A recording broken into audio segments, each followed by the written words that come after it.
ఏ food అయినా సరే ఇప్పుడు దాకా మనం తింటూ వచ్చినాము. సో మనం ఎప్పుడు రియలైజ్ అవుతాం అసలు ఏం తినాలి ఏం తినకూడదని? ఎవరైనా ఏదో ఒక ప్రాబ్లం వస్తే కానీ రియలైజ్ అవ్వం. లైక్ ఒబెస్ అవ్వడము, లేదా డయాబెటిక్ అవ్వడము, థైరాయిడ్ రావడము, పీసీఓ, ఇట్లా ఏదో ప్రాబ్లం వచ్చినప్పుడు we'll go to a doctor on a health expert.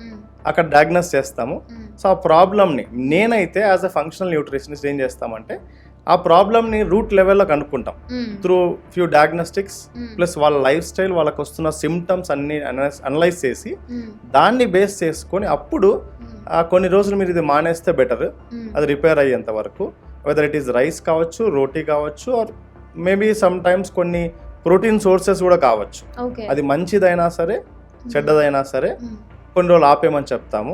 So అట్లా కనుక్కోగలం తప్ప జస్ట్ లైక్ దట్ నువ్వు ఇది కొన్ని రోజులు మానేసేయి, నువ్వు ఈరోజు తినద్దు అని ఊరికే మనిషిని చూసో అట్లా ఎవరు చెప్పలేము. అట్లా చెప్తే చాలా పొరపాటు.